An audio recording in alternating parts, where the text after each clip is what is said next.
और जांच किए जाने की भी बात उन्होंने कही।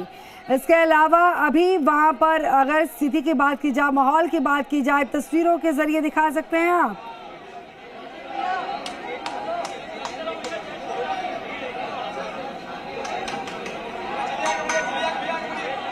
अशोक जी गगन जी, क्या तस्वीरें वहां पर, अभी क्या कुछ चल रहा है वहां पर? देखिए मैं फिलहाल खड़ा हूँ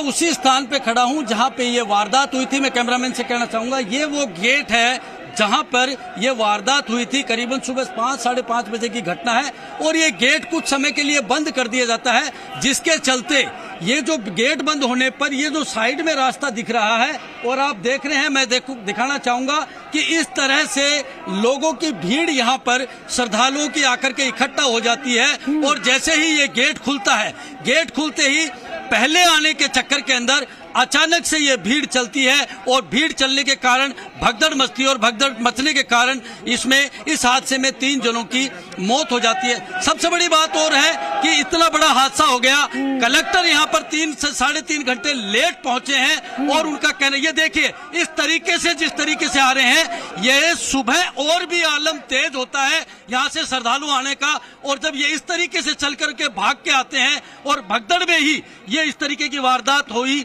और यही चीज है, इसी पॉइंट पर प्रशासन को फोकस करने की जरूरत है कि किस तरीके से इस भीड़ को, जो इस तरीके से अचानक भाग करके आती है और इस तरीके की वारदात को अंजाम हो जाता है।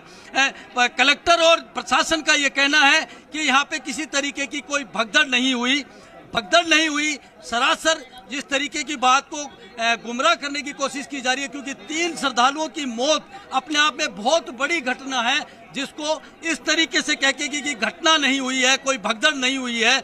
अगर भगदड़ नहीं हुई तो 3 हादसे ये तो अशोक बड़ा ही गैर जिम्मेदाराना बयान है कि घटना नहीं हुई। ये तो बिल्कुल गैर जिम्मेदाराना, यानी कि जिम्मेदारी लेने के लिए कलेक्टर बिल्कुल तैयार नहीं है। इनकार, हाँ, कलेक्टर का साफ तौर से कहना है कि यहाँ पे किसी तरीके की भगदड़ नहीं हुई।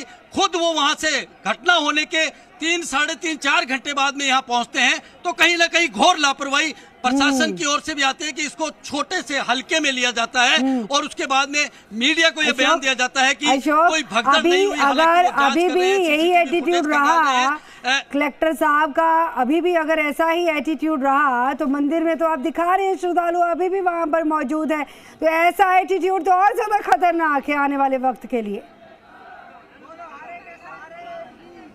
आप देख सकते हैं मेरे सामने किस तरीके से श्रद्धालु कतारबद्ध होकर के, ये जिगजैग है, करीबन 14 किलोमीटर का सफर तय करके, ये 14 किलोमीटर का सफर जिगजैग बना करके किया गया ताकि भीड़ को नियंत्रित किया जा सके। और ये भीड़ एकदम कतारबद्ध होकर के 14 किलोमीटर की दूरी तय करेगी यहाँ से और फिर खाटू श्याम मंदिर पहुंचकर बाबा श्याम के दर्शन करेगी। ये आज एकादशी का पर्व था, एकादशी के पर्व के चलते यहाँ पे लाखों श्रद्धालु, क्योंकि मासिक मेला एकादशी को आयोजित होता है खाटू श्याम जी में, हर महीने ये मेला भरता है जिसमें लाखों श्रद्धालु जो यहाँ आते हैं। और एक खास बात और है कि पिछले काफी समय से यहाँ पे पुराने सुरक्षा गार्ड जो तैनात किए गए थे उनको भी यहाँ से हटा दिया गया और नए गार्ड यहाँ पे तैनात किए गए, जिनको कहीं ना कहीं लगता है कि ये तमाम व्यवस्थाओं को वो समझने में शायद पूरी तरीके से निपुण नहीं हो पाए, जिसके चलते सारी ये श्रद्धालु कुछ कहना चाह रहे हैं। क्या कहना चाह रहे हैं श्रद्धालु कि किस तरीके की व्यवस्थाएं लगती है? यहाँ पर किसी प्रकार की कोई व्यवस्था नहीं है प्रशासन की, नहीं इन संस्था की। अब मैं 4-11 से आ रहा हूँ, यही भीड़ रहती है। पिछली 11 को भी इतनी तेज बारिश थी, लेकिन किसी प्रकार की कोई व्यवस्था नहीं थी यहाँ पर। आज बड़ा हादसा हुआ है, आप क्या मानते हैं कि किस तरीके की लापरवाही है? इनकी खुद की लापरवाही है। पैसे देने वालों को तो इधर से निकाल देते हैं, चाहे कोई बीमार हो चाहे कोई मर रहा हो, इसी लाइन से जाएगा और पैसे देने वाले इधर से जाएंगे। पैसे के नाम पर भी आरोप कई श्रद्धालु लगा रहे हैं। आप बताएं, आप हर बार आते हैं? जी मैं हर बार आता हूँ, हर 11 को आता हूँ यहाँ पर, लेकिन ये 2-3 11 से मैं लगातार देख रहा हूँ यहाँ पर कोई किसी प्रकार की कोई व्यवस्था नहीं है। ये व्यवस्थाओं का लेकर के काफी नाराजगी श्रद्धालुओं में, हालांकि श्याम मंदिर कमेटी की ओर से यहाँ पे श्रद्धालुओं को पानी की व्यवस्था है, चिकित्सा की व्यवस्था है, अन्य सुविधाओं के लिए व्यवस्था की जाती है। वॉलेंटियर भी यहाँ पे आकर के अपनी सेवाएं देते हैं। आप देख सकते हैं ये वॉलेंटियर हैं जो हर मेले पर, यहाँ पर या मासिक मेला हो उस पर स्वतः आकर के यहाँ पे व्यवस्थाएं संभालते हैं। अशोक, एक बड़ी बात कही श्रद्धालुओं ने हादसा के नाम पर खोटी कमाई का वहां पर जो काम करते हैं कुछ लोग, उनके खिलाफ भी सख्त कार्रवाई होनी चाहिए। लेकिन आप कुछ और श्रद्धालुओं से बात करें कि प्रशासन की तरफ से ठीक है, हम जिम्मेदारी मानते हैं कि माकूल इंतजामात होने चाहिए, लेकिन श्रद्धालुओं की भी कोई जिम्मेदारी होनी चाहिए, सहयोग करना, प्रशासन को थोड़ा संयम से आगे बढ़ना। एकाएक एक होड़ मच जाती है जो ये देखिए आप किस तरीके से भग के आ रहे हैं, ये देखिए किस तरीके से भगदड़ के रूप में आ रहे हैं। हाँ, ये देखिए भीड़ से किस तरीके से भाग के आ रहे हैं। हाँ, और यही इसी तरीके की जो भीड़ थी उसी के चलते इस तरीके का हादसा हुआ। और हादसा इतना दर्दनाक हुआ कि कहीं ना कहीं तीन महिलाओं की मौत हुई। ये गेट जो है, इस गेट की व्यवस्था को प्रशासन को संभालने का बहुत बड़ा चैलेंज है। इस गेट के दोनों तरफ से श्रद्धालुओं को आने के लिए व्यवस्था की गई थी, लेकिन यहाँ पे माकूल इंतजामात नहीं होने के चलते श्रद्धालु दौड़ के आते हैं और दौड़ के आकर के ही ये सारी घटना इस तरीके की हो जाती है। कैमरा पैन करके दिखा रहे हैं, मैं श्रद्धालुओं से बात करना चाहूंगा। देख पा रही हूँ सिर्फ एक गार्ड, इतनी बड़ी भीड़ है महिलाओं की, एक गार्ड को हम देख रहे हैं सिर्फ, यानी कि ये देखिए सिर्फ एक ही शख्स है जो भीड़ को संभालने के लिए वहां पर मौजूद है। इतनी बड़ी भीड़ को कैसे मुमकिन है, यानी कि अव्यवस्थाएं तो है नहीं। जिस कदर की भीड़ है यहाँ पे, उतना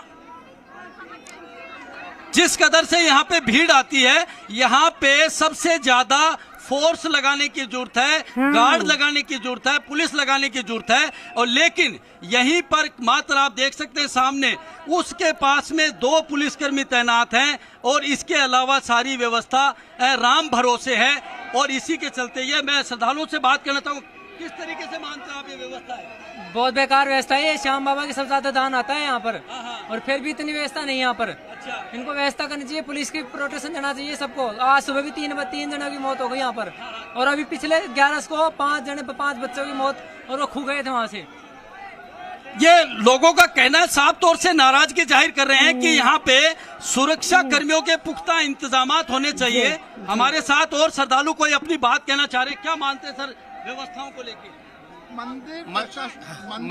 मंदिर प्रशासन की और यहाँ की जो व्यवस्था है एक नंबर भी सही नहीं है। भयंकर पब्लिक परेशान हो रही है, कोई मतलब नहीं मंदिर प्रशासन को और यहाँ की सरकारी व्यवस्थाओं को। अंदर से रास्ते सकरे हुए हैं, उनको लेकर करना चाहिए और चौड़ा करना चाहिए, रोडों को चौड़ा करना चाहिए। आज जो डेवलप नया हो रहा है, नई नई बिल्डिंगें बन रही है, उनको रोकना चाहिए और उनको प्रशासन ने 5-5-10 फीट पीछे हटा के रोड चौड़े करना चाहिए। यहाँ बाबा के दरबार में इतने लोग आते हैं, इतनी आस्था लोगों की जुड़ी हुई है, और जितनी लापरवाही प्रशासन और मंदिर समिति की है, इतनी शायद ही कहीं और होगी। मंदिर समिति का बिल्कुल ध्यान नहीं है इस ओर, मंदिर समिति से मतलब मंदिर इतनी समिति का पब्लिक है, ध्यान सब रखती है। अपने भरोसे आ रही है, बाबा के भरोसे आ रही है, मतलब प्रशासन का कोई ध्यान कहीं पे भी नहीं है। प्रशासन के तौर पे साफ तौर पे नाराजगी जो है श्रद्धालुओं का कहना है कि प्रशासन की ओर से कोई व्यवस्था नहीं होने के चलते ये व्यवस्थाएं जो हैं चौपट हो जाती हैं। और थोड़ी सी जिम्मेदारी तो संयम रखने की श्रद्धालुओं की भी बनती है। क्या ये नहीं लगता कि थोड़ी सी गलती श्रद्धालुओं से भी हुई, जो एक होड़ मचा दी गई थी कपाट खुलते ही? थोड़ा सा संयम रखना चाहिए था। अभी आप लोग आए थे, व्यवस्थाएं नहीं थी। क्या आपको नहीं लगता कि आपकी जिम्मेदारी थी कि वहाँ से आराम से आते? किस तरीके से हम लोग आराम से आ रहे थे, पब्लिक को रोक रहे थे कि आप धीरे धीरे चलिए। पब्लिक की जिम्मेदारी पब्लिक नहीं मान रही है। सबसे ज्यादा जवाबदारी प्रशासन की, सबसे ज्यादा जवाबदारी है। पब्लिक भी जिस तरीके से भीड़ में आती, पब्लिक को व्यवस्था 1% नहीं बना रखी, कोई सिस्टम बना। जैसे महाकाल मध्य प्रदेश में महाकाल मंदिर है, वहाँ प्रशासन ने इतनी व्यवस्था कर रखी कि एक शाही स्नान में 5-5 करोड़ लोग दर्शन के लिए आते हैं, वो भी दर्शन करते हैं। 5 लोगों में की बात नहीं है, लेकिन जिस तरीके से अभी पब्लिक भीड़ आपके सामने आई, तो पब्लिक भी आराम से आ सकती है। यहाँ की जो जनता आ रही यहाँ की है, जो पब्लिक बिल्कुल आराम से आ रही, पब्लिक की गलती नहीं है, गलती मंदिर प्रशासन की है। यहाँ पर अगर वो यहाँ पे एक सिस्टम से यानी कि कुल मिलाकर पब्लिक जो है पूरे का पूरा ठीकरा जो है प्रशासनिक स्तर पर तमाम व्यवस्थाओं पर उन कमी पर फोड़ता हुआ नजर आ रही है। बहुत शुक्रिया शौक फिलहाल तक की जानकारी के लिए। लेकिन कहते हैं ना कि ताली एक हाथ से